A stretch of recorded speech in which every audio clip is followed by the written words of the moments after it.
Stemless Faceoff podcast. Welcome to Stemless Faceoff. However it comes out as the new podcast. That's Exactly. it. Stemless Faceoff podcast. We're here with my friend Ken from Tribe Intensive. He's going to tell us a little bit about his background. He's a veteran as well, and his business, and how did he come about this incredible business that you have here in Jensen Beach, Florida. My name is Ken. I am a Florida resident. I live in Port St. Lucie. I operate a business in Jensen Beach, and I also operate a business in Marlton, New Jersey. I grew up in Pennsylvania. Like I said, I moved here kind of recently, so I grew up there. I grew up in a good family. It was my mother, my father, and my younger brother, who's 4 years younger than me. We all still have great relationships with each other, but it wasn't always like that. As I was going through my schooling, I was an athlete. I did good in school. I had a sports injury in high school. Like I said, up until that point, very normal suburban childhood. And then in high school, I had a sports injury. I got hit in the face with a pitch. I was batting. The pitch came in. I tried to turn. It hit me right in my cheek, shattered my orbital. There was a few other facial injuries. I didn't need plastic surgery, but what they did do was they prescribed me pain medication. This was my first experience with that. And at this point, I had dabbled in, I dabbled in weed. I dabbled in alcohol. I was now a senior in high school. I was aspiring to go to college and play baseball.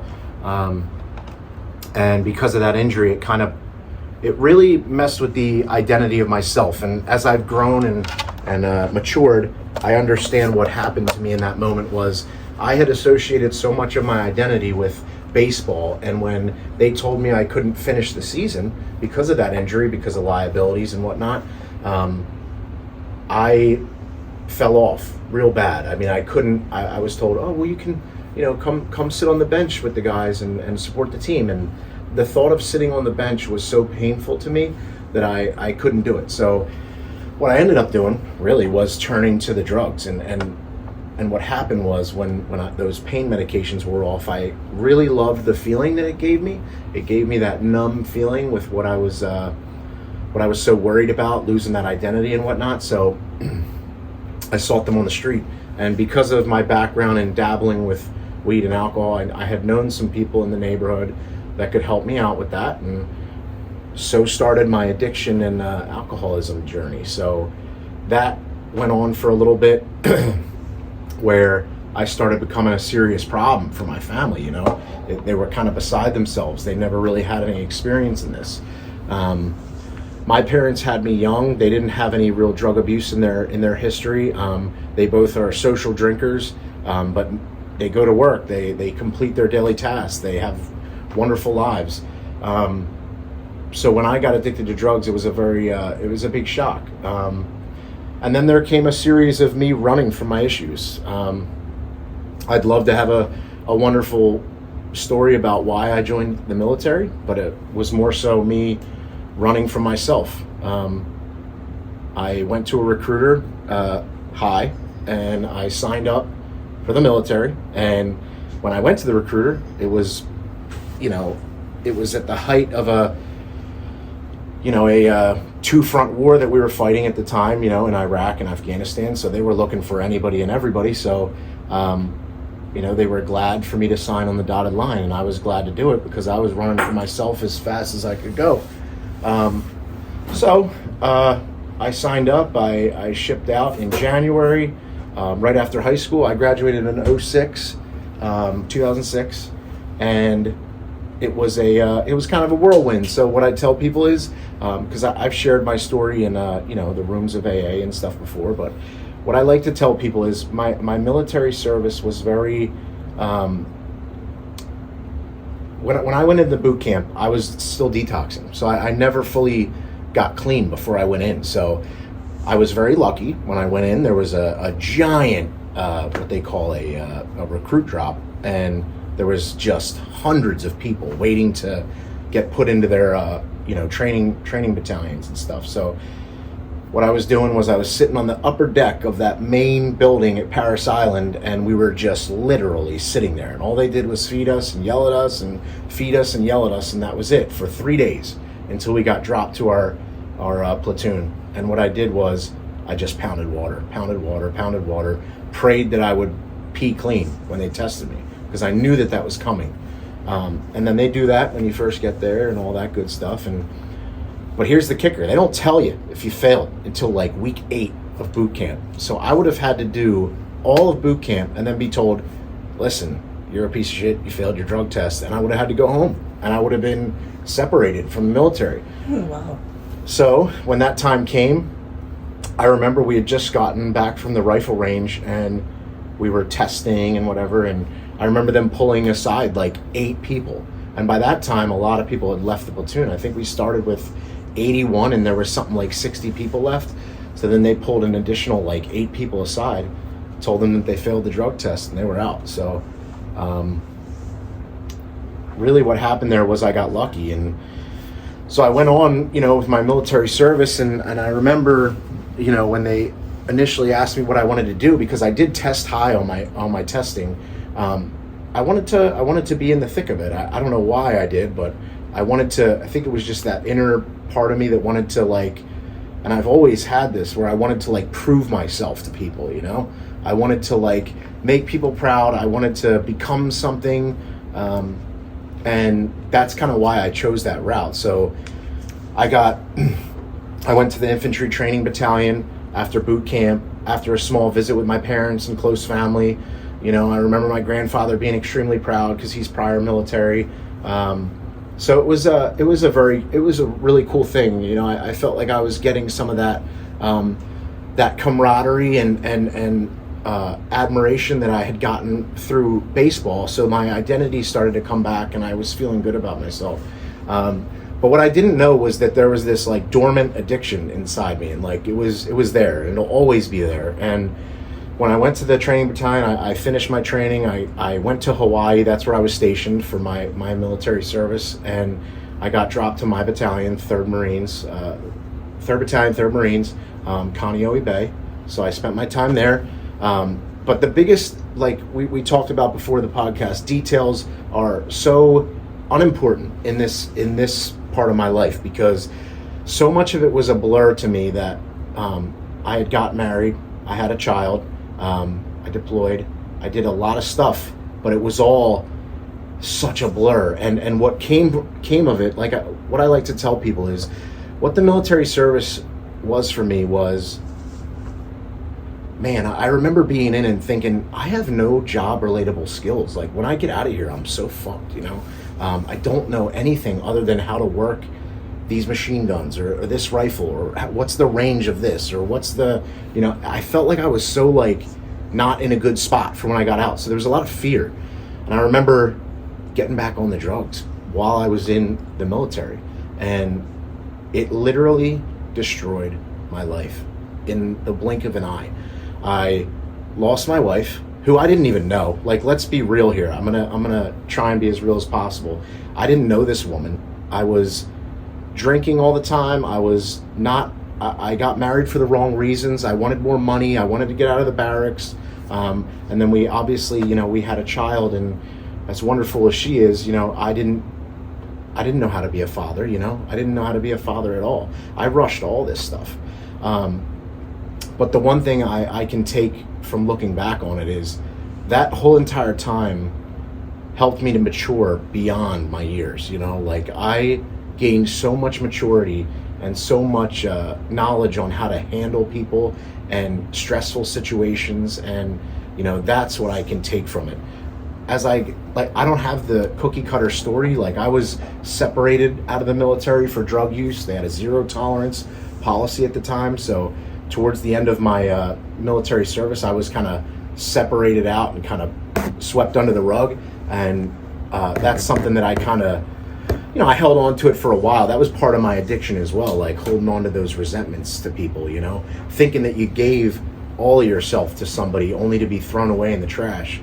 I didn't really like that. When I figured, we're not I'm just trying to get well, you know, I'm just trying to get myself better. So I felt like I was kind of abandoned in that regard. But again, addiction is it's a disease of choice. So it starts out with a choice, and then it becomes a little bit harder to make that decision. Then your biochemistry kind of takes over. So I was stuck in the middle of that. But again, what that taught me was, the leadership, how to handle people, stressful situations, not to know that I can do anything that I put my head into. You know, I know I can accomplish it, and I know that. You know, there were so many times where I thought, how am I going to get out of this? How am I going to do this? I can't do this. I'm not capable of this. And I was, you know, and I think that's what it really proved to me. And what I realized later in life was the biggest aspect of that. So I had gotten out of the military 2011, and I went home to my parents, and the plan was get an apartment, blah blah blah, you know, make a way for my family, you know. We were on the rocks, me and my wife at the time, and it wasn't going very well. So it turns out she met someone else in Hawaii. She was living with him. I had my daughter with my parents, and then one day I was at some sort of an event, and she came home, and she went to my house. My mother was watching my child, and she came there, took my child from my mother, and she went back to Hawaii with her. And that day was the last time I saw my daughter in person. So that's kind of a shitty situation for me, but that's a whole nother can of worms that would be its entire podcast episode, I'm sure. But that was the last time I saw my daughter. Our relationship, I'm not going to speak too much on my ex-wife's and I's relationship, but it's very strained. Like, it'll go from everything's good talking to really, really bad. Like when this happened with my daughter, I went on a tailspin, and this tailspin lasted until I was 29 years old. So it was a tale of severe drug addiction, homelessness, choosing to be homeless, not having anywhere to go, just not choosing to be where civilized society was. So I really fell off. That I felt like that was the end of the world for me. I felt like a failure as a man, that I couldn't handle my family, that I felt this sense that I abandoned people, that I couldn't get my shit together. So going from the opposite end of the spectrum, you know, being a person of, you know, where someone would be honored to walk up to you in the street and say hello, to someone who just steps over you in the gutter, you know, that's where I went, you know. So it's very, it was a very crazy story in that, you know, I would say about 7 years. And then I started to seek out recovery is what happened. So there was really no catalyst to that other than, you know, my family never stopped trying to reach out to me and talk me out of what I was doing. And I just always felt this sense of disappointment to them. And I finally made the decision to try and get better. I went through a whole lot of treatment centers up north, and then finally my father sought out Florida, a treatment center down here. And for whatever reason, I needed the geographical change. Like, when I was living up north, everything was just not good for me. You know, it was a dreary atmosphere. I didn't have much success. So, and I couldn't find the strength to like fight for my kid, to fight for that situation. So as the more I went down this one path of addiction, the further away I got from everything I wanted, you know, which was that peace and family and all that good stuff. But there were some blessings in disguise that were going to happen for me, and I just didn't see it at the time. So my father had me sent down to Florida. This was when I was, my gosh, when I came to Florida, I was about 26 years old. And then I struggled with addiction even longer than that. But what happened in Florida was I got a sense of, again, that camaraderie that I talked about. That's a common denominator in my story. So when I went into treatment down here, there was a sense of camaraderie again, you know, like I was with people that were just like me trying to get better. So I had that again. And the guys that were put in my life were, you know, awesome. I mean, they saved my life, really. I was shut in. I was like a hermit almost. I didn't like human contact at that point in my life. So these guys kind of broke me out of my shell, got me doing what I wanted to do again. I was playing baseball with them on the weekends, all that stuff, while living in a recovery house down here. It's like a group home for recovering people. And, that was awesome. That got me like out of my shell. It got me like into a more recovery state. And I was like ready to it got me hungry again. I got that thought in my head, like, you got to be a beast for this now, dude. You got to get it together. You're still young. You got it. You can do this. And then it was all that good self-talk that I was doing again. And in that 3 years, I had my slip-ups, and it wasn't all sunshine and rainbows. I met my current fiance down here. She's also in recovery. We went on a giant tear together. We ended up relapsing together, and it was not a pretty picture. And then we took our time apart and got better again, and that was when I turned 29, and that's the last time I touched anything. So. And how old are you now? I am 35. Well, actually, I just turned 36 last happy week. Birthday! Yeah, thank you. That's right. You did just have a birthday. I did. I forgot. So that's pretty good. So did things get worse after you served in the military? How long were you in the military? I would say 4 years. 4 So years. I would say that after they did get worse, but it was just I don't really attribute it to anything other than just the natural progression of it. I was just scared to go down certain routes before, and then after I was just balls to the wall. And I just went really hard at my addiction, and it just wasn't a pretty picture. What the military did also was it like kind of shut me down. Like I didn't want to talk to people about anything. Is that why you became a hermit?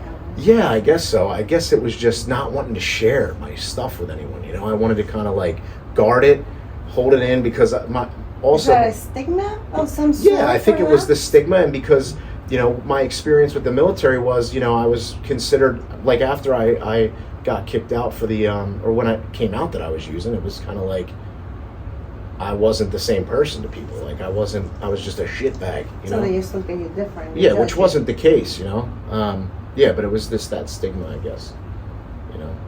When in reality, most of the people are either alcoholics or on some sort of drugs. Some sort of addiction. It doesn't necessarily have to be a drug. It can be anything. Exactly. Everybody has all sorts of types. So regardless, I struggled. I struggled big time until that age of 29, where I finally got sober for the final time. I went up north again for treatment, Pennsylvania. Again, had to get out of this area because now this area was bad for me. Those stops. Then I came back after the treatment was over, and the rest is history. Everything has moved so fast since then, and it was all a decision I made in my head. It's over. I'm done. You decided to make a change. Yeah. It was that so it internal really takes decision. It takes someone to want to make a change.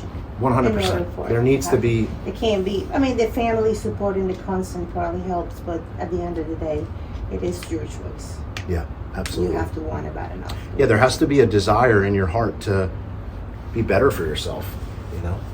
You have to be able to make serious changes in your life, because everything revolves around drugs and alcohol when you're using. Everything, especially if you're a severe addict. Yeah, everything. So you got to switch your entire life game plan. Start working out. Yeah, that's it. It's different for everybody. People do different things to break the cycle. Fitness is one of them. It's a huge one. That's a lot awesome. of people turn to fitness when they get sober. That's awesome. Yep. So, It's a good addiction.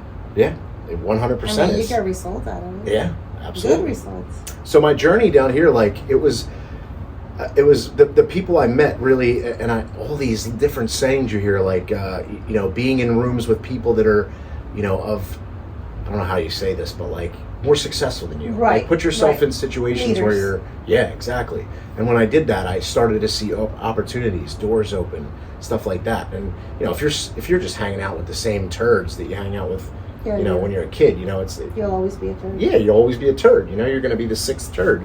But if you're hanging out in a room full of leaders and entrepreneurs and whatever else, you're going to probably be one of them soon. This is true. So, I put myself in those rooms and just tried to notice when those opportunities arose. That's great. Yeah. So tell us about Tribe. So, Tribe. So my position now is I am the chief operations officer of a 2-state drug and alcohol treatment center. So I've kind of devoted my life to this aspect of things. Like, it was such a large portion of my life. Now I'm devoting myself to kind of getting people where I'm at now. So just general sobriety and getting people right, rejoining them with their families. Tribe started in 2019. So I had worked in treatment for 3 years prior to that. The same with my business partner, Tommy. We started this 2019. He approached a gentleman by the name of Bill. He's our other business partner. There's 3 partners.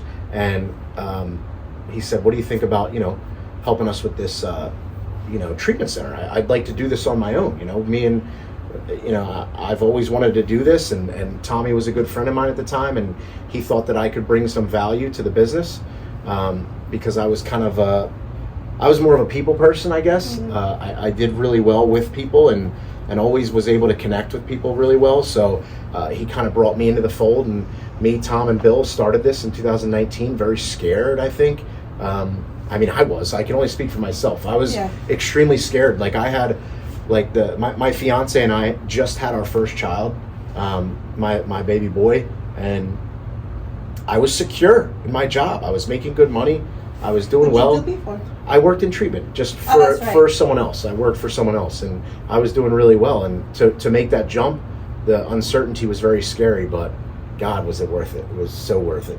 And now you're here. Yeah, it's pretty cool. So when we started it, it was slow going at first, but we took off, first 6 months it took. And we were like really hooking and jabbing, doing well. So if someone comes to Tribe, what are the expectations for the patient or the, what do you call them? Clients? So the expectation of the person that comes to Tribe is, what Tribe is we're an aftercare provider. So what that means is when someone goes to like a detox facility or a hospital, when they're severely addicted to drugs and alcohol, they'll get detox, they'll get free of the substance, and then there'll be an aftercare plan. So what someone will suggest to them is, hey, you should continue your therapy, maybe seek out safe housing, because a lot of people are homeless. They have nowhere to go. So they'll seek us out for that aftercare portion of their treatment. So they'll come to us, and the expectation is you get a job, you rejoin society, you attend your therapy sessions, you're an active participant in your group therapy, and you don't use drugs, and you try and operate to better yourself each and every day. Mm-hmm. Those are the expectations, and as simple as it may sound, it's very hard for someone who hasn't made that decision inside themselves yet. Right. So their addiction is pulling them this way, and their want to be sober is pulling them this way. So it's like that addiction alters your brain. So when someone is in that state of, now I'm drug free and I don't have that physical craving for the drug, but I still have that thought in my head, this is all I know, It's a very hard thing to break, but we're there kind of holding their hand along the way. We'll help them with resumes. We'll get them, we can help them with food, stuff like that. We just help them get them back on their feet. That's pretty cool. Offer them a safe environment to get better in. You work with a lot of veterans also? Yeah, we do. We have a contract with TRICARE right now, so we work a lot with veterans and their families, because there's a lot of children of veterans that we help too. That's really cool. Yeah, for sure.